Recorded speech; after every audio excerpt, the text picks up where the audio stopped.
This is CGTN, China Global Television Network. Hello and welcome to an Agenda Special. I'm Stephen Cole, and this week we're joined for a one-on-one interview with China's ambassador to the United Kingdom, Liu Xiaoming. We'll get his take on a world tested like never before by the coronavirus pandemic and find out what he thinks the future holds for trade and diplomatic relations post-virus.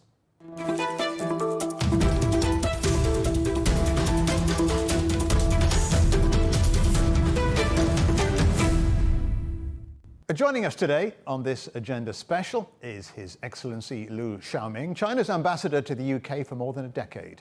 In October last year, he joined us here on the very first agenda to talk about relations between Britain and China. Both countries are committed to the golden era started by President Xi during his state visit in 2015. That has been reaffirmed by Prime Minister May 3 years ago and reaffirmed by Prime Minister Johnson lately. But since then, of course, the COVID-19 outbreak has placed China and the rest of the world in a very different situation, a situation with many challenges, but also opportunities perhaps for the world to work together in what the ambassador has called a spirit of community and a shared future. And the relationship between the UK and China is key to that spirit. I'm confident that China and the UK will emerge from this test with a more mature and robust relationship, broader and deeper cooperation, and stronger and enduring friendship between our peoples. Mr. Ambassador, welcome back to the agenda. You've said you think China and the UK will emerge from these testing times with a more mature and a robust relationship. What did you mean by that? I mean, this pandemic has brought our two countries closer. Since the outbreak, we have a very good cooperation in joint fight against the virus. Basically on 5 fronts, I would say. On the policy front, President Xi had 2 telephone conversations with Prime Minister Johnson. Both leaders reaffirmed their commitment to a stronger relationship between our two countries, reaffirmed their commitment to a joint fight against the virus, their commitment to building a golden era between our two countries. On the ground, we have supported each other. When China had a height of this epidemic, British side had 2 shipments of medical supplies to Wuhan, to Hubei. And now China is reciprocating the British support. We have provided most needed medical supplies, including ventilators. And now the experts and the scientists of our two countries work together on vaccine. Universities, businesses are working very closely. Fourthly, the health officials headed by Secretary Matt Hancock and the Chinese Health Minister had a very productive webinar joined by the scientists, medical doctors to compare experience, compare notes, and also compare experience in lifting lockdown, compare notes in control and prevention. Fifthly, our two countries work together on the international arena. Both countries are supporting strongly the WHO in playing a leading role in the global fight against the virus. So I think China and UK are partners in terms of building a global response to the virus. There are quite a few politicians. So there are 20 MPs from the Henry Jackson think tank who are questioning this partnership.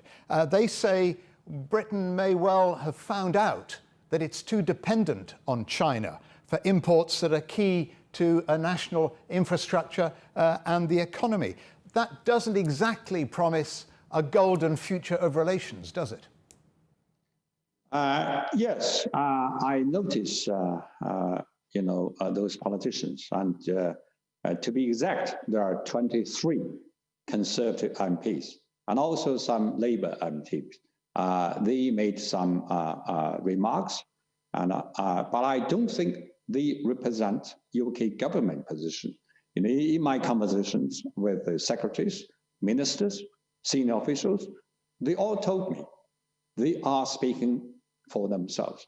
These words, their words, those MPs' remarks do not represent government position. Government position are exactly what I told you. They are committed to stronger relationship with China. They are committed to work together with China in this joint fight against virus. And also, they do not represent the consensus. Let's move on to the two sessions and the future of Hong Kong. Some pro-democracy leaders in Hong Kong have suggested, are saying, that the proposed security law violates the spirit of Hong Kong's basic law as set out in One Country, Two Systems. You will say that that still exists, and in fact, the Premier was talking about that system still existing. But there are serious doubts about whether or not that does exist, the One Country, Two Systems, anymore. First, I should correct you, if I may. I don't regard those people as a so-called pro-democracy movement. They are anti-China elements. They are, supporters of breakaway from China. They are supporters for separation, even for independence. When we talk about One Country, Two Systems, first we should recognize that this policy has been achieving great success since Hong Kong handover 23 years ago. Hong Kong people enjoyed unprecedented freedom and democracy. If you compare Hong Kong today with Hong Kong 23 years ago, everyone, even the people with the strong bias, should realize that Hong Kong people are much freer, in terms of choosing their chief executive. 23 years ago, who is electing the governor of Hong Kong? There's no democracy. There's no freedom to choose your leaders. Well, this is what some are saying in Hong Kong. There's no freedom left. China's, your parallel ambassador, China's UN ambassador, he's just blocked a UN Security Council meeting to discuss the legislation. China's UN ambassador tweeted that Hong Kong is purely China's internal affair. Mike Pompeo in the States saying Hong Kong no longer autonomous. How do you react to all of those? Hong Kong is a part of China. Hong Kong, that's the problem with the Western politicians, American politicians, UK politicians. They still regard Hong Kong as a part of a place under British colonial rule. They still think Hong Kong is part of them. That's totally wrong. Hong Kong is a part of China, just like California, Florida, they're part of the United States. Like here in Scotland, Northern Ireland, Wales, they're part of the UK. So it is a central government responsibility to take care of national security. In view of what we've seen, what happened last year, the violence, the riots, the terrorism, any responsible government has to take a measure to contain it, to stop this. So, Hong Kong government, I'm talking about special administrative region, they are authorized, to enact law according to basic law, the 23rd article basic law, to safeguard national security, to punish those who committed treason, terrorism, arsenal. They have 7 categories of the violent actions, but they fail. So that's Hong Kong, make Hong Kong become a defenseless city. So the central government has to take a responsibility to address this situation. When we talk about one country, two systems, it's a complete one complete concept. One country, you can't separate the two. One country is the precondition. Without one country, there will be no two systems. So you have to realize Hong Kong is part of China. Then, we made a commitment that Hong Kong people will enjoy high autonomy, high degree of autonomy, and Hong Kong people will run their affairs, right? But some people, especially in Western world, intentionally or unintentionally, they ignore one country. They keep talking about two systems, but these two are closely connected. If one country is undermined, there will be no prosperous of two systems. So that's very important. We just want to address these loopholes of the national security. Many people here, because of bad media, because of biased media, do not realize that without safe security, stability, there will be no prosperity in Hong Kong. The UK has 300,000 nationals living in Hong Kong, 700 businesses in Hong Kong.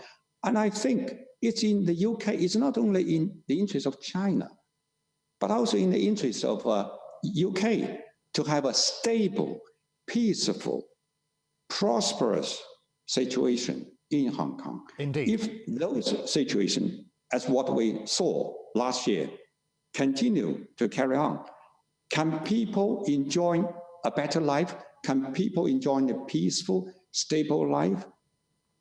The answer is no. So any responsible government will take a measures to address this situation. It's timely, it's legally, it's reasonable.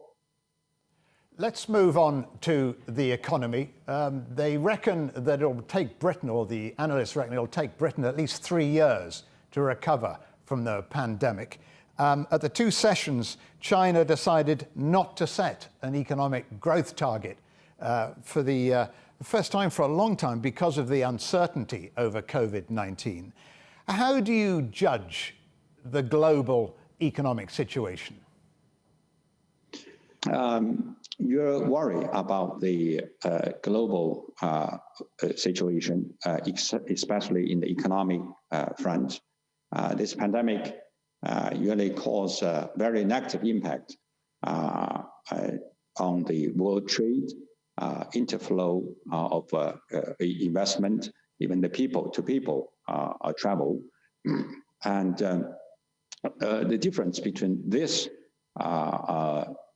impact from the 2008 financial crisis is that this pandemic really caused a serious blow to real economy. And so it's really caused a downturn of trade, investment, and the global growth. But China now, we have achieved strategic success in containing this virus, and we have started the resumption of production. And I think China is now in the better place to move on. China used to be the engine and powerhouse of world economy. And we feel confident that China will continue to play that role. The reason we have this confidence is that, first, China itself is a factory. We used to call China as the factory of the world. Now, China will continue to play such a role. When we saw the US economy suffered setbacks, but we should also realize that there are new opportunities emerged from this pandemic. Online economy, the cloud economy, and especially the biological medical industry. China now produces the most of the medical supplies to the world and provide them. We have provided medical supplies to 150 countries. Indeed. And I think China will continue to play a role. And China itself is a big market. It is a huge market. Just to interrupt you, I apologize for interrupting you, Mr. Ambassador, but I just very briefly, You say China's a better place to move forward now. Does that give China the economic edge over the rest of the world? No, I can't say edge. You know, we always believe in win-win cooperation.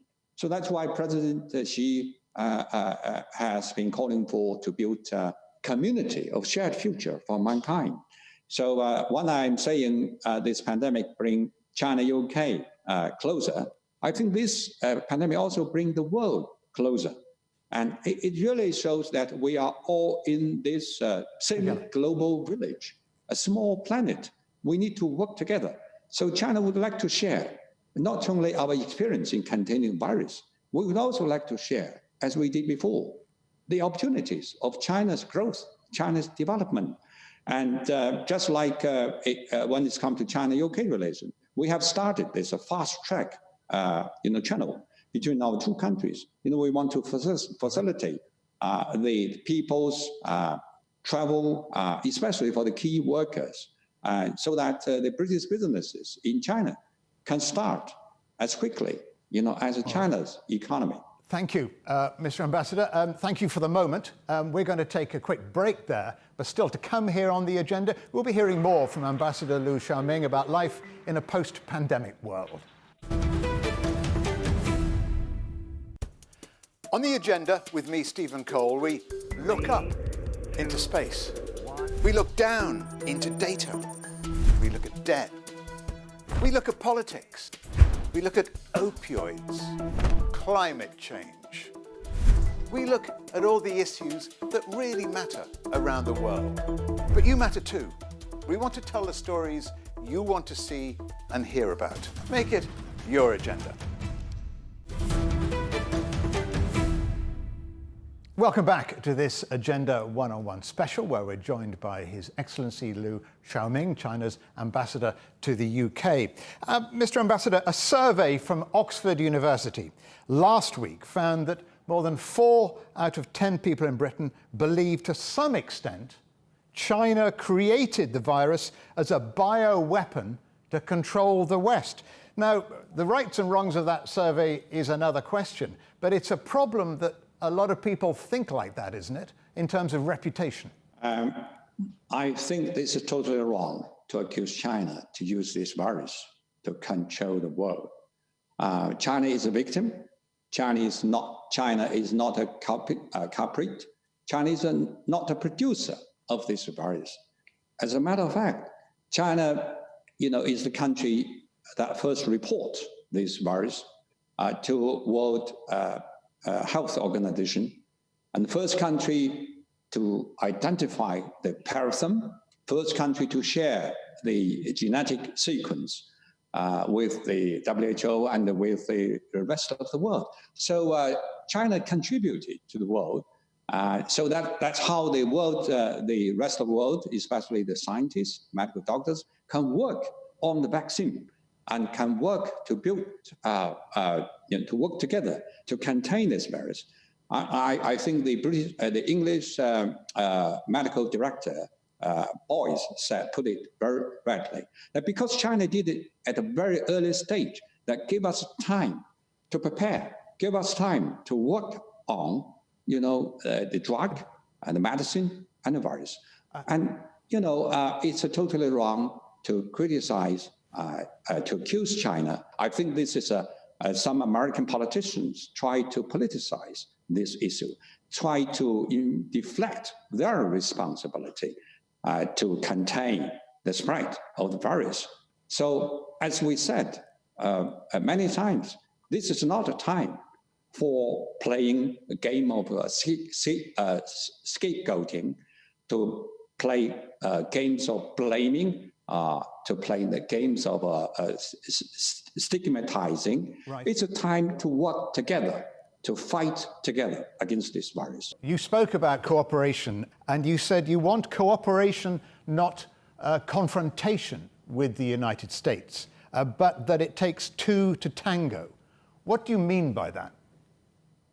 Because we want to have a good relationship with the United States. We always believe that China, US, will gain from cooperation and lose from confrontation. But this is our wish. our desire. But you also need United States, to show the same willingness to work with us.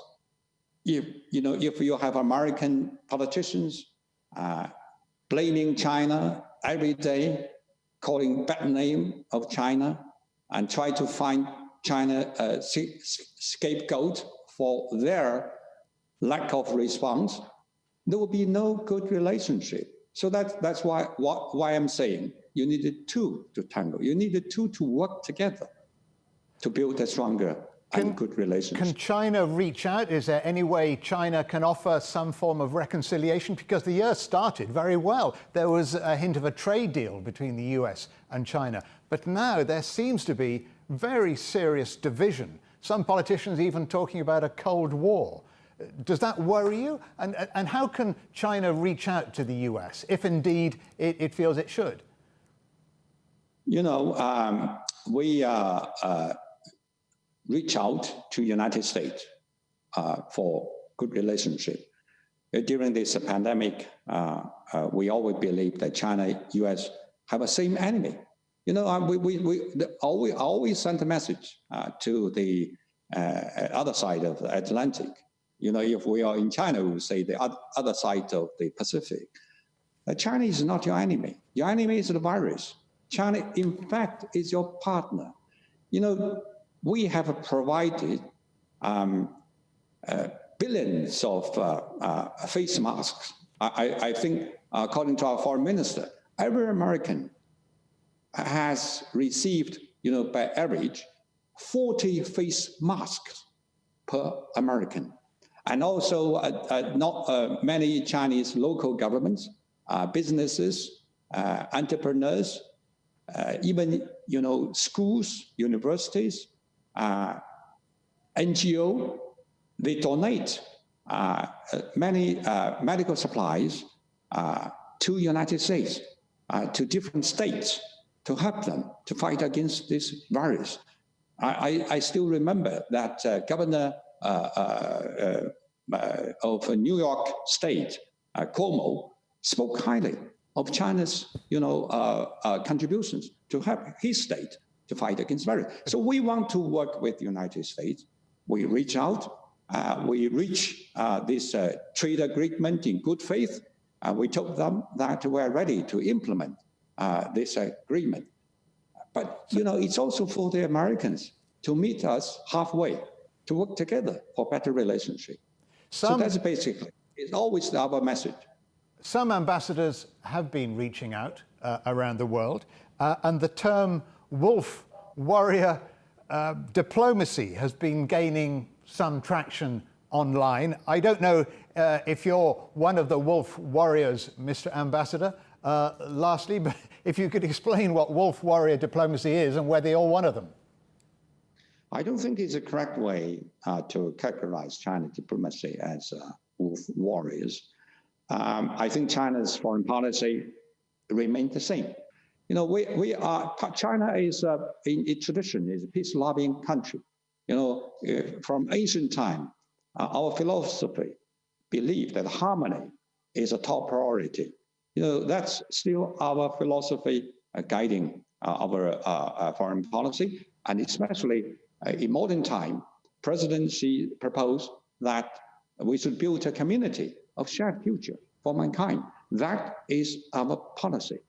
One is, you talk about the wolf warrior. The reason there's a warrior fighting wolf, because there are wolves in this world. There's so many rumors, disinformation, fake news about China. You need Chinese diplomat to stand out, to speak out, to set the record straight, to tell people what are the true stories of China. So I do not regard myself as a wolf warrior. I regard myself as a Chinese ambassador in UK, building a stronger relationship between our two countries. But there's some, rumors, there's some disinformation, fake news about China. I also encourage my diplomats for the embassy to speak out, to set the record straight.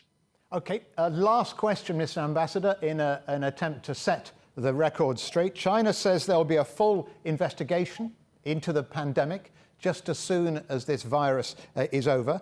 But that could be a year, it could be a decade. When will that investigation start?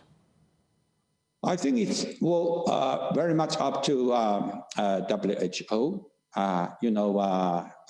In the last World Health Assembly, 73rd, 120 countries sponsor a resolution. In this resolution, all members support the WHO sponsor, a review, what we call it. It should be fair, independent, but it should be at an appropriate time.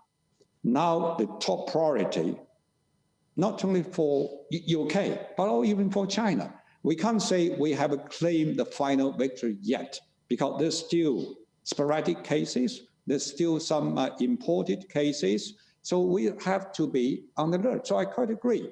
When the UK government put a slogan, stay alert. So exactly, in China, we have to stay alert. We have to make sure there will be no rebound of this virus. There should be no second spike. So I think I happen to agree with the British Secretary when he said that we should focus 100% on containing, on fighting virus now. So this is not a time to conduct this review. But China is open, China is supportive, of the international effort to study the origin of the virus. The purpose is to get better prepared for the next, outbreak of the virus. As the President Xi said, this is not the first time. This will not be the last time that mankind will be faced with this pandemic. So we need, the purpose is to study, to learn lessons, to summarize experience. We should let the scientists to lead this review, not a politician. It should not be politically motivated. It should not single out the countries, should not politicize this review. So that is very important. That is our position. Mr. Ambassador, Ambassador Liu Xiaoming, many thanks to you for joining us here on The Agenda again. Thank you. Diplomacy has been defined as influencing the decisions and behaviour of foreign governments and peoples through dialogue and negotiation. And that's exactly what ambassadors have to do when they're posted abroad. They are the front and the centre of diplomacy, the voice of their country, protecting and promoting their national interests while hopefully defusing tensions. And in doing so, they have to keep two masters happy: the political leadership of the country they represent and the host country where they enjoy their diplomatic immunity. Charm, persuasion, or restraint may seem like cliches, but they constitute an ambassador's vital weapons. Modern diplomacy includes issues such as climate and health and science, which in the past were by no means part of the foreign policy remit, but today handled by diplomatic means as a matter of course. And that's because diplomacy is more proactive and innovative than ever before. Our world is increasingly interconnected, and defusing confrontation is the most important part of the job. As a result, coping with cultural differences is one of the most necessary and valued skills. And in this time of virus, those skills are needed more than ever before. Another way of putting it could be the real art of diplomacy today is letting the other guy have your own way.